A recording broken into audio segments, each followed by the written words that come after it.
The call from my husband's assistant came just as I was finishing my presentation to our biggest client.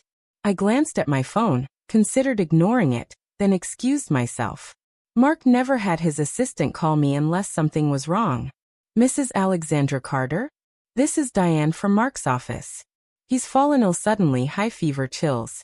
I've called him an Uber home, but he insisted I shouldn't bother you during your big presentation. I thanked her quickly and ended the call. Typical Mark, thoughtful even when sick. That's why I'd fallen in love with him 12 years ago, and married him 10 years ago next month. My name is Alexandra Carter. Alex to everyone except my mother, 35, co-owner of Carter & Reyes Events, one of Boston's premier event planning companies. Mark, 38, was a successful investment banker whose long hours matched my own hectic schedule. We were the perfect power couple, or so everyone said. No kids yet, but a beautiful brownstone in Beacon Hill, and a summer cottage on Cape Cod. I glanced at my watch. 2:15 p.m. My presentation was scheduled until 4 o'clock, followed by drinks. Melissa, my business partner, caught my eye across the conference room and raised an eyebrow. Family emergency, I mouthed, gathering my notes.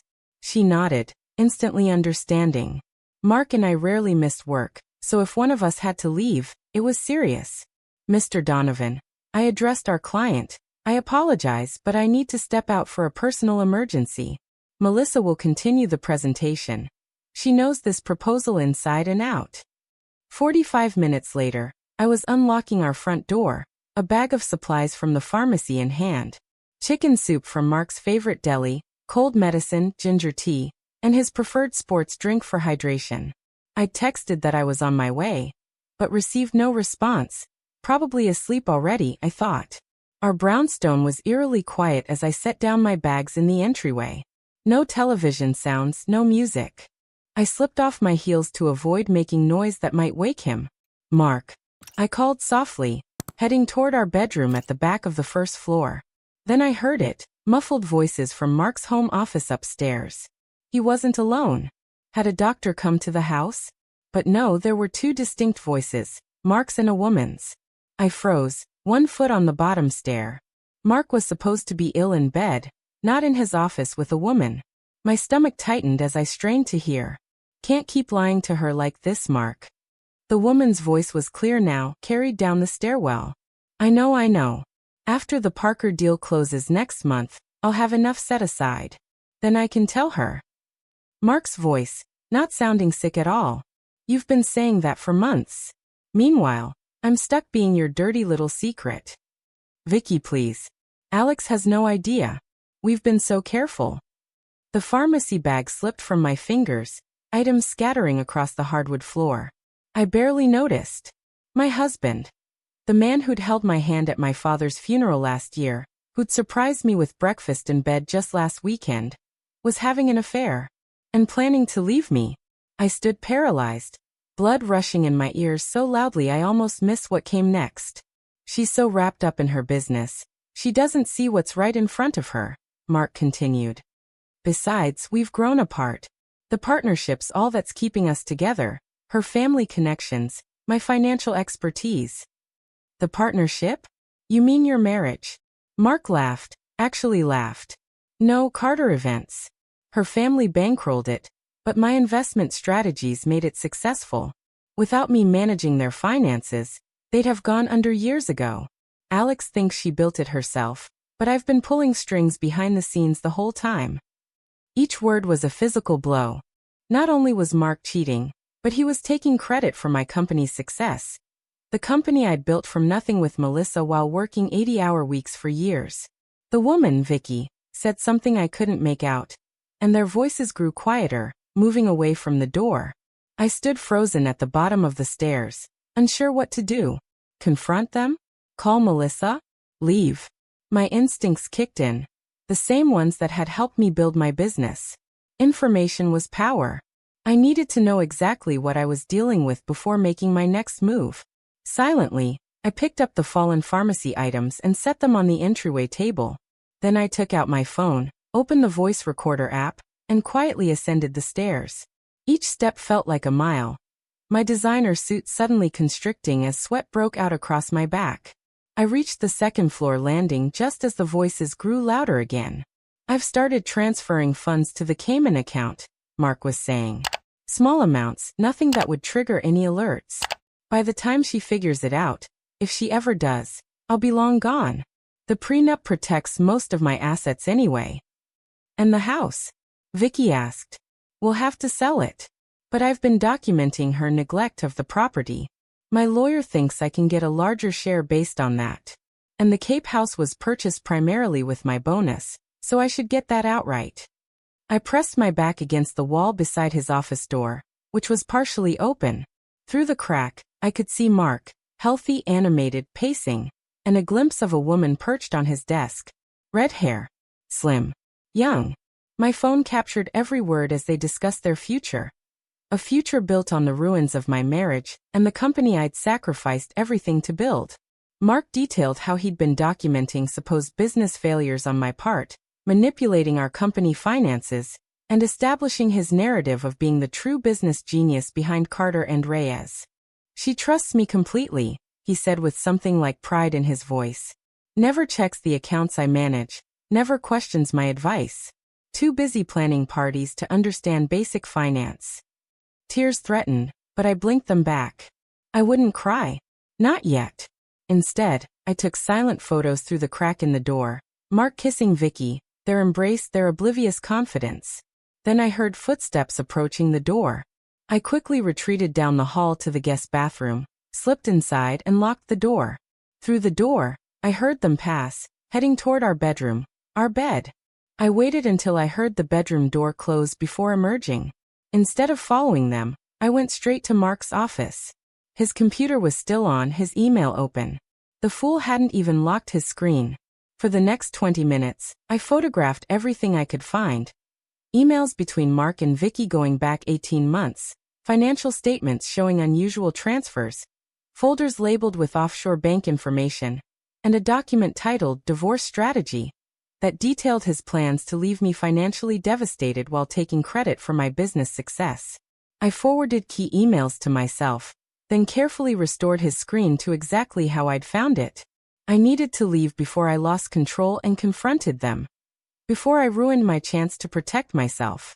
Back downstairs, I collected my purse and the pharmacy bag. I wrote a quick text. Stuck in traffic. How are you feeling? Need anything else from the store? Then I silently left the house, closing the door without a sound. In my car, I sat staring at the elegant brownstone we'd purchased together 3 years ago. The home where I'd planned to raise our future children. My phone pinged with Mark's reply. Feeling awful. Just sleeping. Don't rush home. Don't want you to catch this. I started the engine, hands shaking so badly I could barely grip the steering wheel. I didn't know where to go, what to do. My entire life had just imploded, and the architect of that implosion was lying to me even now. But one thing was crystal clear. Mark Carter had severely underestimated his wife. And he was about to learn exactly how costly that mistake would be. What Mark didn't realize as he lay in our bed with his mistress, plotting my financial ruin, was that I had already recorded their entire conversation, photographed his secret documents, and was forming a plan that would leave him with nothing but regrets. He said what? Melissa's voice echoed through her spacious kitchen as she poured me another glass of wine. My best friend and business partner's face was a study in outrage. I'd driven straight to her condo after leaving my house, the recording playing on repeat in my mind. Now 3 hours and 2 bottles of wine later, I told her everything. The affair, the financial deception, the plans to destroy me professionally and personally. He's been taking credit for our success, I repeated, my voice hollow. Claims he's the financial genius behind Carter and Reyes. Melissa snorted derisively. The man who thought we should invest in that ridiculous Vegas vampire-themed nightclub? That financial genius. Despite everything, I laughed. Mark had indeed pushed for that investment. One of the few times we'd overruled his advice. The venture had collapsed within 6 months. Alex, Melissa said, suddenly serious. This is beyond a simple affair. This is calculated betrayal on multiple levels. Financial, professional, personal. I nodded, staring into my wine glass. The initial shock was wearing off, replaced by a cold, clarifying anger. I need a lawyer. And an accountant. And a divorce strategist, if that's even a thing. First, Melissa said, pulling out her laptop, we need to secure the company. If he's been manipulating finances or setting you up for failure, we need to know exactly what we're dealing with. For the next hour, we combed through our business records. Mark's firm handled our investments and taxes, but day-to-day operations were managed internally. What we found was both reassuring and disturbing. There's nothing obviously wrong with the main accounts, Melissa noted. But look at these investment allocations. They're not what we agreed to in the quarterly meetings. I peered at the screen. Indeed, several major investments had been shifted to higher-risk portfolios. Exactly the opposite of our conservative growth strategy. He's setting us up to fail, I whispered. If these tank, it would look like poor business judgment on our part. Melissa nodded grimly. We need to move quickly. Tomorrow morning, first thing, we contact Barrow at First Alliance Bank. We're moving our accounts. Mark will notice immediately. His firm gets alerts. Good, Melissa said fiercely. Let him know you're not as clueless as he thinks. My phone pinged, another text from Mark. How much longer will you be? Should I order dinner? I showed Melissa, who raised an eyebrow. The concerned husband act. Classy. I texted back. Client meeting running late. Don't wait up. Rest and feel better. The lies came easily now, mirroring his own deception. I'd never thought myself capable of such calculation, but something had shifted inside me. The woman who had left her house that afternoon, trusting, devoted, was gone. You can't go home tonight, Melissa stated, already clearing her guest room. Stay here until we get a plan in place. My clothes, my things. We'll figure it out. But you can't sleep in that house, knowing what you know, knowing they've been together in your bed. The image made me physically ill. I nodded, accepting that my life as I knew it was over. The question now was what would rise from the ashes. By midnight, we had the outlines of a plan. I'd stay with Melissa for the next few days, claiming a last-minute client emergency requiring late nights. Meanwhile, we'd contact financial and legal experts to protect my interests. What about the recordings and photos? Melissa asked. Should we give them to your lawyer? Definitely, I said. But first, I want to know more. How deep this goes, how long it's been happening. Tomorrow, I need to go back to the house when Mark's at work and see what else I can find. Be careful, Melissa warned. If he suspects you know anything. I shook my head. He won't. He thinks I'm completely in the dark. The trusting, naive wife too busy with her little party planning business to notice his grand deceptions. That night, lying in Melissa's guest bed, I finally let the tears come. Not just for the betrayal of the affair, as painful as that was, but for the calculated cruelty behind it. Mark hadn't simply fallen for another woman. He had systematically plotted my downfall while pretending to support me. I cried for the years wasted, for the children we'd never have, for the future that had evaporated in a single afternoon. Then I dried my eyes, took a deep breath, and began to mentally inventory what I needed from the house tomorrow. This was war, and I needed to be armed with everything I could find. My phone lit up with another text from Mark. Miss you. Hope you're not working too hard. I stared at the screen, at the words from this stranger who wore my husband's face, and typed back. Miss you too. Try to get some sleep. Love you. The love you nearly choked me, but maintaining normalcy was crucial. If Mark suspected I knew anything, he might accelerate his plans, hide more assets, destroy evidence. I set my phone down and closed my eyes, trying to quiet my racing thoughts. Tomorrow would be soon enough to begin dismantling the life Mark had so carefully constructed, and to begin building something new from the wreckage. What Mark didn't realize as he lay beside his mistress in our marital bed was that I had already partnered with Boston's most ruthless divorce attorney, a woman who specialized in cases involving financial deception and who had never lost against a prenuptial agreement. Alexandra Carter? I'm Patricia Winters. Please sit down. The woman across the massive desk didn't rise or offer her hand. Her silver hair was cut in a severe bob that emphasized her sharp cheekbones and penetrating eyes. Everything about her office, from the leather chairs to the impressive law degrees on the wall, spoke of power and success. I'd arrived at her downtown office at 7:30 a.m., before my scheduled return to the house to gather evidence. Melissa's contact in legal circles had arranged this early meeting with Boston's most feared divorce attorney. "I appreciate you seeing me on such short notice," I said, taking a seat and placing my folder on her desk. "Melissa Reyes is an old friend," Patricia replied. "And from what she mentioned, your situation requires immediate attention." For the next 20 minutes, I laid out everything: the affair, the financial manipulation, Mark's plans to leave me financially devastated. I played portions of the recording and showed her photos of the documents I'd found. Patricia listened without interruption, occasionally making notes. When I finished, she removed her reading glasses and fixed me with a penetrating stare. "What does your prenuptial agreement specify?" "Standard provisions," I replied. "Assets acquired before marriage remain separate. Anything acquired during marriage is split according to contribution. Business interests established during marriage remain with the founding partner." She nodded. "And Carter and Reyes Events was established 2 years before our marriage. But Mark's claiming he's been the financial force behind our success." Patricia smiled thinly. "Men like your husband are predictable.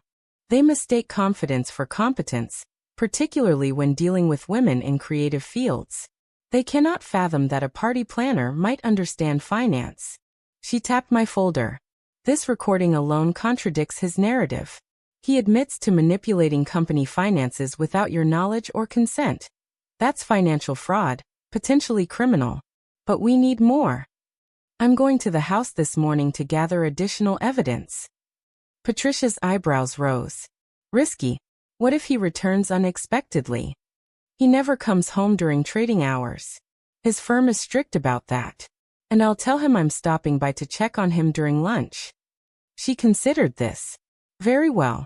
Focus on financial documents, emails, anything showing intent to defraud you or the company. And Alexandra." "Alex," I corrected automatically. "Alex," she conceded. "Do not confront him yet. Men like Mark panic when cornered, and panic leads to desperate measures. We need to secure your finances and business first." I left Patricia's office with a detailed action plan. By 9 a.m., I was meeting with a forensic accountant she'd recommended. By 10:30 a.m., I had new secure email accounts, passwords, and instructions for financial records I needed to obtain. At 11:15 a.m., I texted Mark. "Meeting nearby at noon. Coming home to check on you and grab some files. Need soup?" His reply came quickly. "Much better today. Back at work. Fever broke overnight." Of course he was at work. There had never been any illness, just an excuse to meet Vicky in our home. In our bed. I drove to our brownstone, hands steady on the wheel despite the churning in my stomach. The house looked exactly as it had yesterday, elegant, pristine, utterly false. Inside, I moved with purpose. First, Mark's home office. I photographed everything that might be relevant: financial statements, legal documents, a handwritten note with offshore account numbers. I found a USB drive labeled personal, hidden in a hollowed-out business book, and copied its contents to my secure cloud account. Next, our bedroom. I forced myself to enter the space where my husband had betrayed me just hours earlier. The bed was meticulously made. Mark had always been fastidious about household appearances. I checked his nightstand, closet, the hidden compartment in his watch case. In the bathroom, I found prescription bottles, not for any illness but Cialis hidden behind rarely used cologne. The dates confirmed what I already knew. This affair had been going on for months.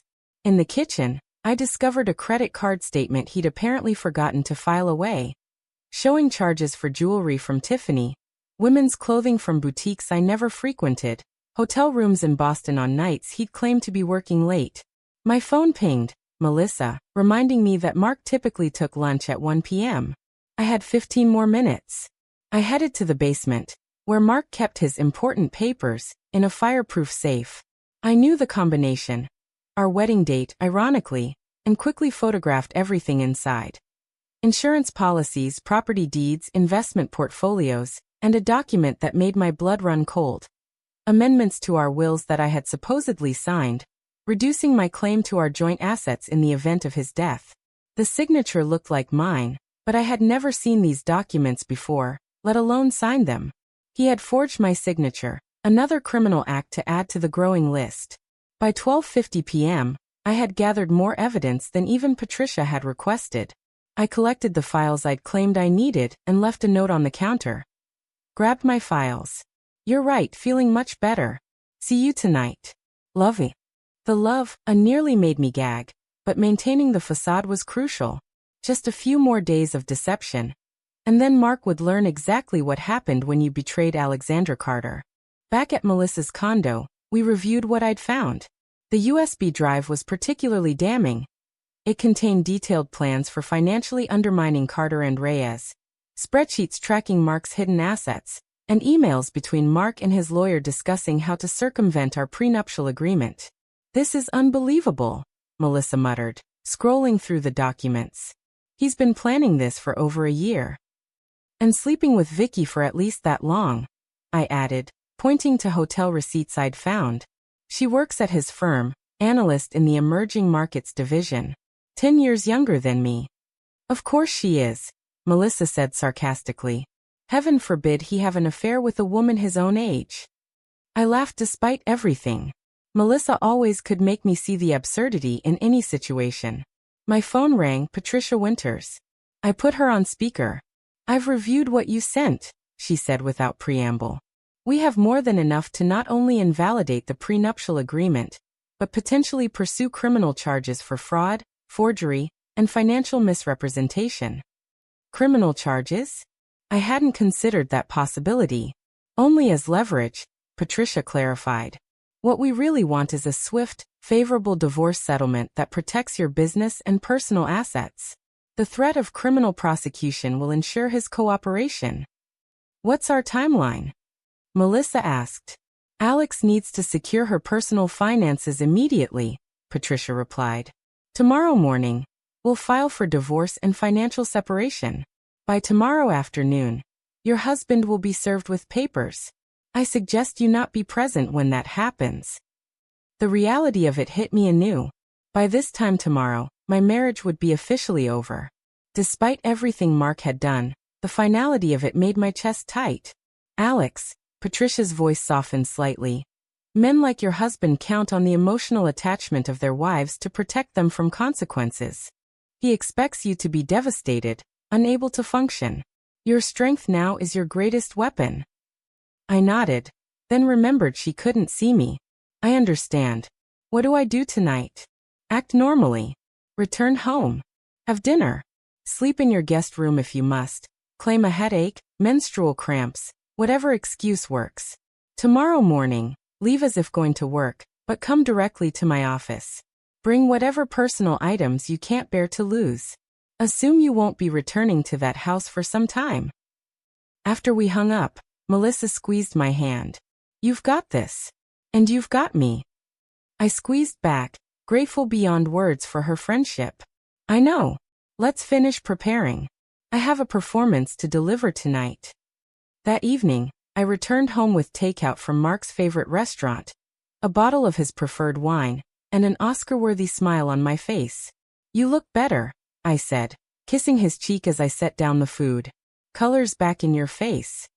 Amazing what a day of rest can do, he replied, embracing me. His touch, once comforting, now made my skin crawl.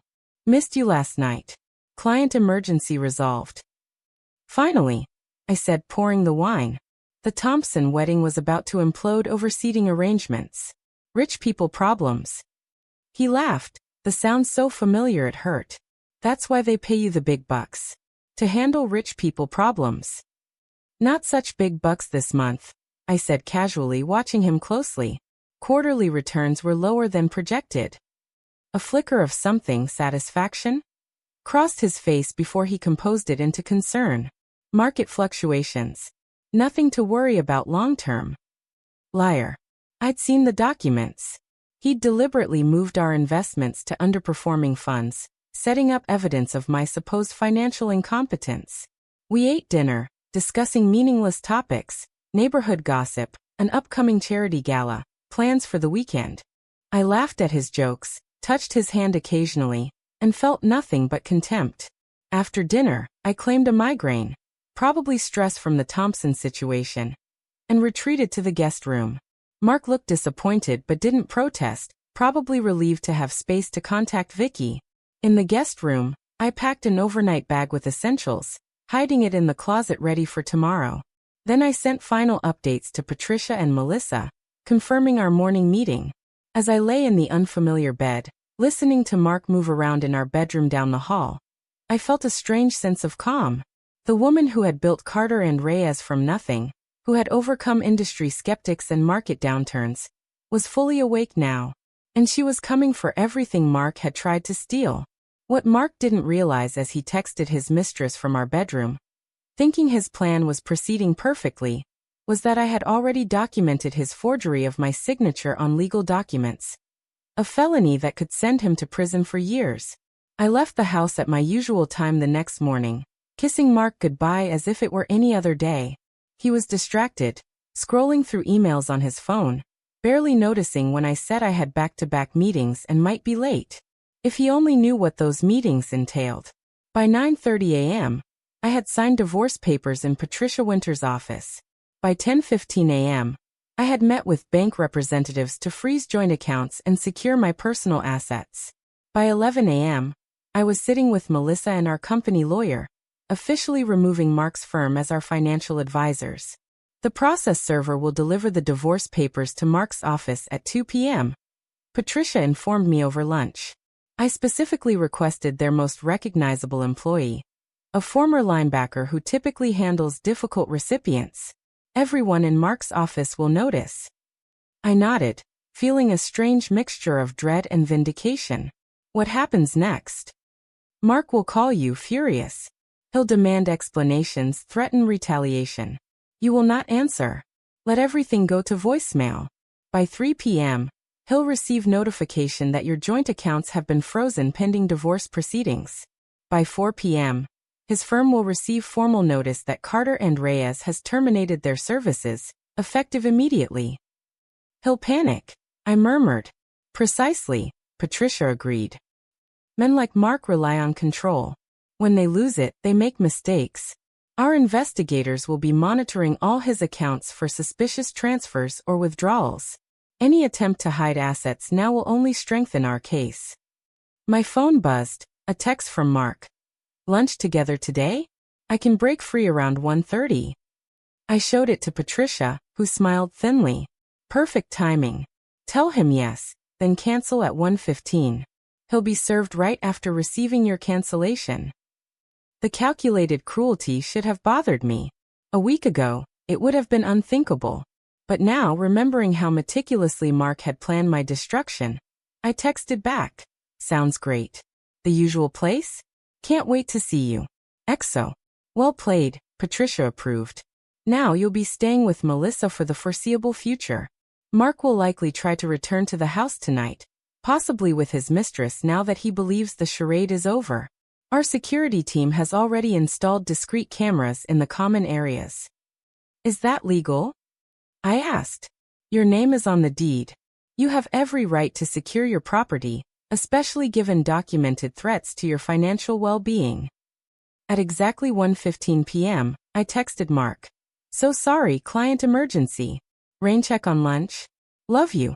At 2:07 p.m., my phone exploded with notifications. First a text from Mark. What the fuck is this? Then another. Call me right now. Then voicemails, each more enraged than the last. I listened on speaker as Patricia and Melissa sat with me in our company conference room. Alex, I just got served with divorce papers in my office. What the hell is going on? Call me immediately. This is insane, Alex. Whatever you think you know, you're wrong.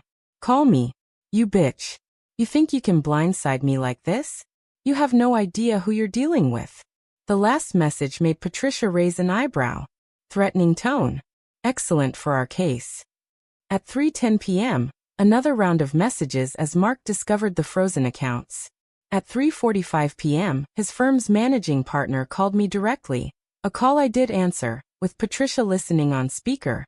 Alex, it's Richard Bentley. I've just received notice that Carter and Reyes is terminating our services. Mark is, well, he's quite upset. Is there anything I can do to mediate this situation? Richard, I replied calmly. This is a personal and professional separation that should have happened months ago.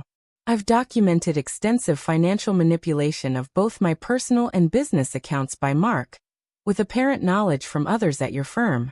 My attorneys will be in touch regarding potential civil claims. Silence then. I see. I was not aware of any impropriety. Perhaps we should have our legal teams communicate directly. That would be best, I agreed and ended the call.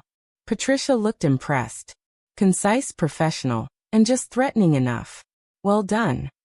By 5 p.m., our security team reported that Mark had returned to the house, clearly intoxicated and accompanied by a red-haired woman. They stayed for approximately 1 hour, during which Mark packed several suitcases while the woman, presumably Vicky, waited downstairs. The cameras captured her awkwardly examining our wedding photos, running her fingers along the mantelpiece where family pictures stood. Mark eventually came downstairs. They argued briefly, then left together. Where will they go? I asked, watching the footage on Melissa's laptop. Hotel most likely, Patricia replied. Or perhaps her place.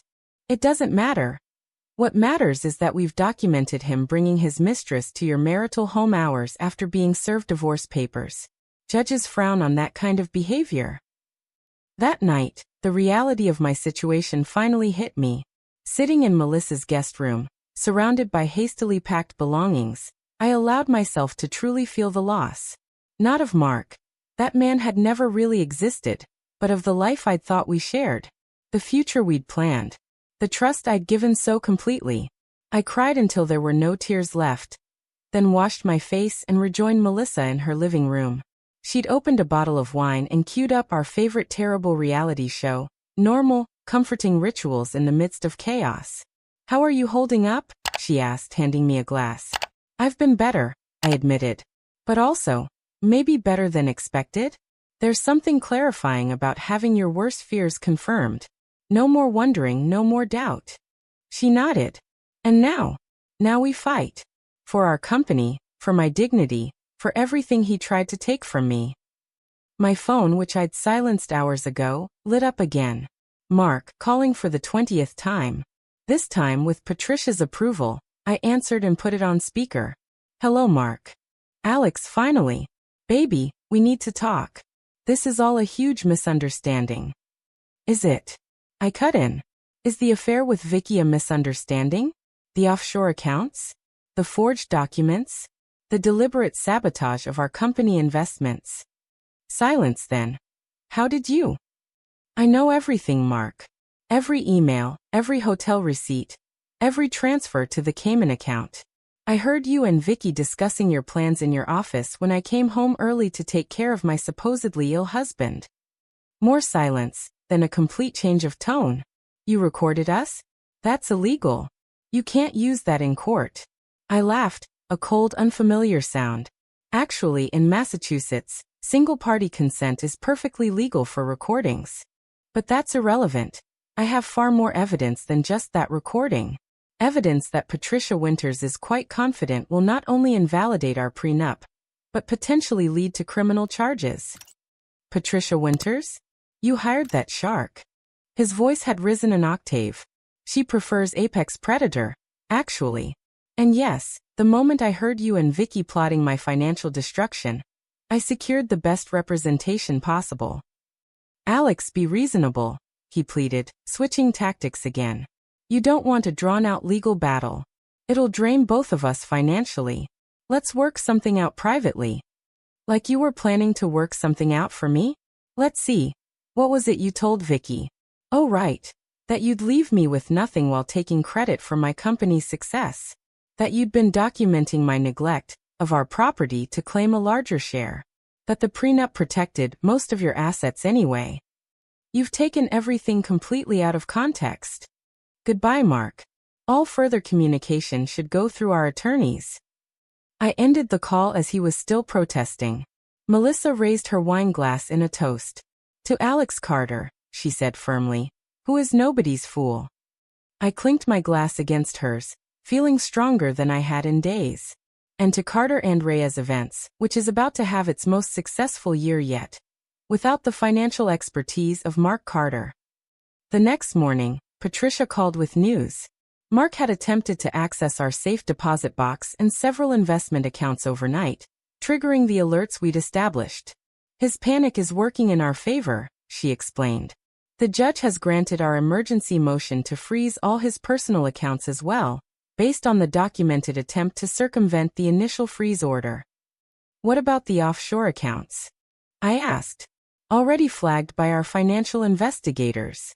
Any transfers now will constitute contempt of court, possibly tax evasion. He's boxed in, Alex.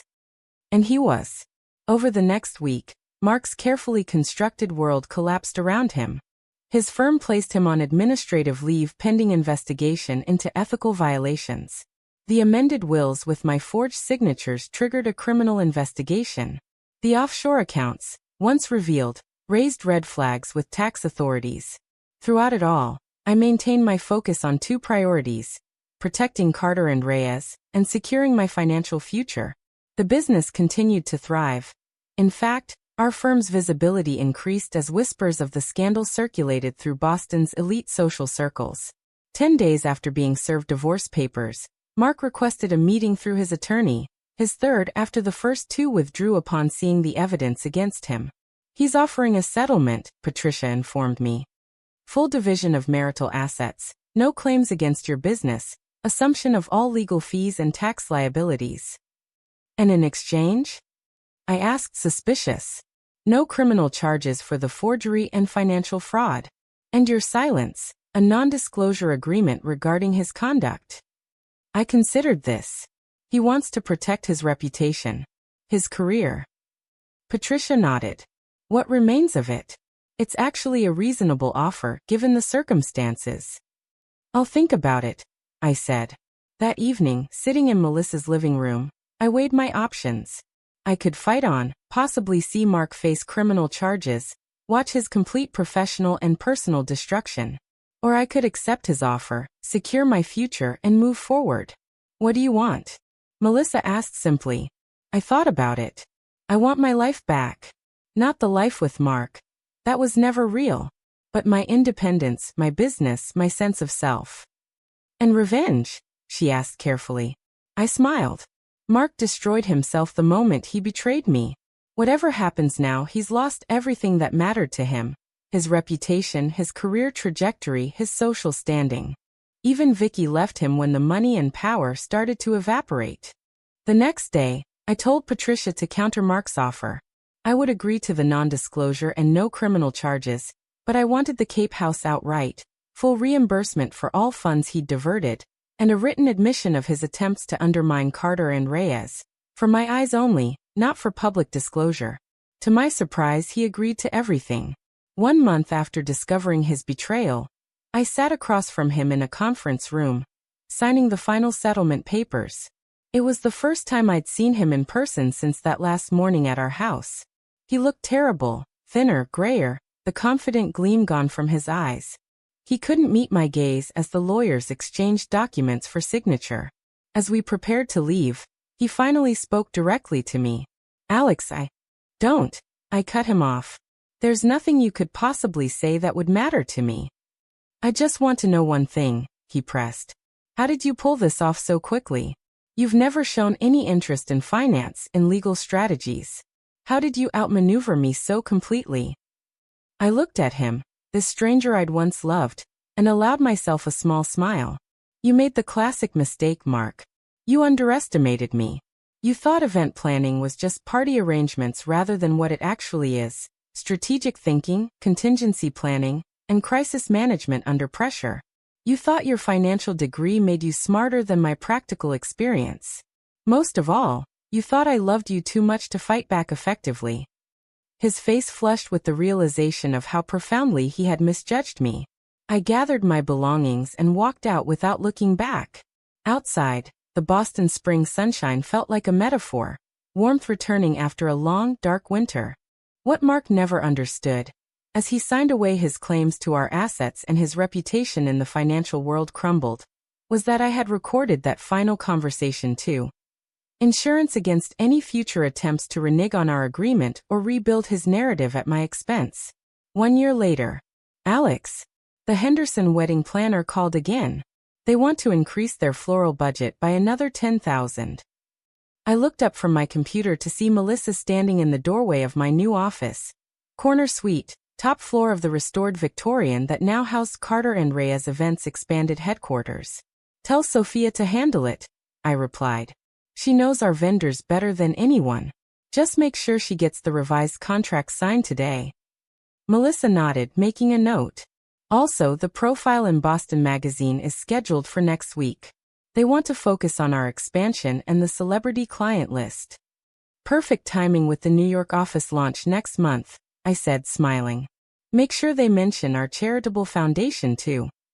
The Alexandra Carter Foundation for Financial Literacy for Women had become my passion project over the past year. Using a portion of my divorce settlement, I'd established programming to help women understand financial principles, recognize manipulation, and protect their assets. The irony wasn't lost on me. Mark's attempt to financially destroy me had instead created a resource helping hundreds of women avoid similar situations. As Melissa left, I turned back to my window view of Boston Harbor. So much had changed in a year. The divorce had been finalized in record time, with Mark ultimately accepting terms even more favorable to me than our initial settlement. His brief attempt to renege on our agreement had backfired when Patricia presented the recording of our final meeting. His admission of attempting to undermine our company. The brownstone had been sold, and I'd moved into a sleek downtown condo with floor-to-ceiling windows and no painful memories. The Cape House, now mine alone, had become a weekend retreat and occasional venue for exclusive client events. Carter and Reyes had not just survived, but thrived after severing ties with Mark's firm.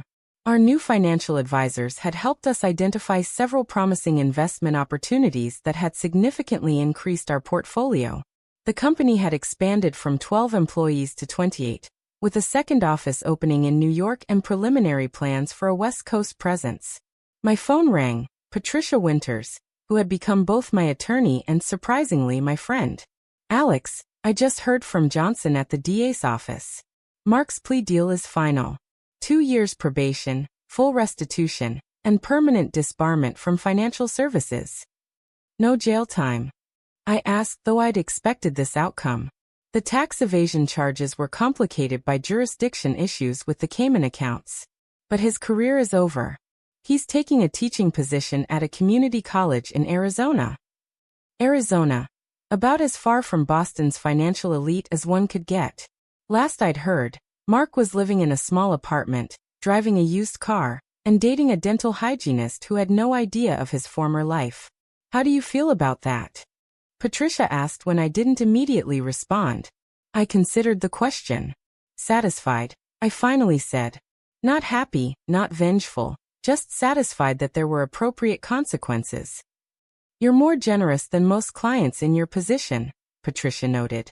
Many would have pushed for the maximum penalties. What would be the point? I asked.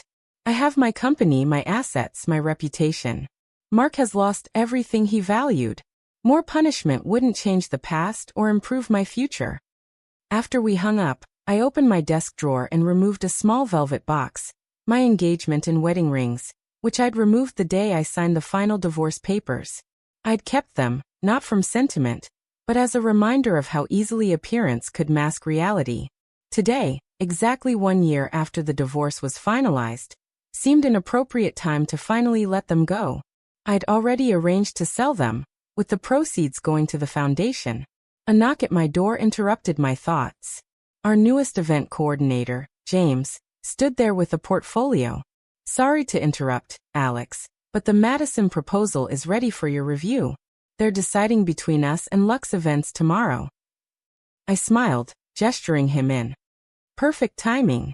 I was just finishing up something personal. As we reviewed the proposal, an elaborate product launch for a major tech company, I felt a familiar thrill of creative problem-solving. This was what I loved, what I had built, what Mark had nearly taken from me. Later that evening, I met Melissa and several friends for dinner at Boston's newest rooftop restaurant. As we celebrated the company's record quarter with champagne and laughter, I found myself genuinely happy. Not the performative happiness I'd maintained during my marriage's final years, but authentic joy. A toast, Melissa announced, raising her glass. To Alex Carter, who taught us all that endings are just opportunities for better beginnings. Everyone clinked glasses, and I felt a wave of gratitude for these people who had stood by me through the darkest period of my life. Later, walking home along the harbor, I called my mother, something I did more regularly now, appreciating family connections that had sometimes taken a back seat during my marriage. "How are you really doing, sweetheart?" she asked after we'd covered the usual updates. "I'm good, Mom. Really good. Not just surviving, but thriving." "And dating? Please tell me you're at least considering it." I laughed. "Maybe soon. I'm enjoying my independence right now." The truth was, I had received several invitations over the past few months. Boston was full of eligible men interested in successful, newly single women. But I wasn't ready. Not because I was still attached to Mark or traumatized by his betrayal, but because I was genuinely enjoying rediscovering myself outside of a relationship. Back in my condo, I kicked off my heels and poured a glass of wine, then stepped onto my balcony to admire the city lights. 1 year ago, I had thought my life was ending. Instead, it had been reborn. The woman who had believed she needed a husband's financial guidance now managed a multi-million-dollar company portfolio. The woman who had doubted her business acumen now mentored young entrepreneurs through the foundation. The woman who had once defined herself partly through her marriage now stood confidently alone. I raised my glass to the Boston skyline. "To unexpected blessings," I whispered, "and to coming home early on exactly the right day." And that wraps up today's story. Now we want to hear from you. Where are you watching from? Drop your city or country in the comments, and let's see how far these stories reach. If this story moved you or gave you chills, give it a like, share, and subscribe for more powerful stories. One last thing, rate the story from 1 to 10 in the comments. Your feedback helps us bring you even better ones next time. Thanks for watching. We appreciate you being part of this storytelling journey.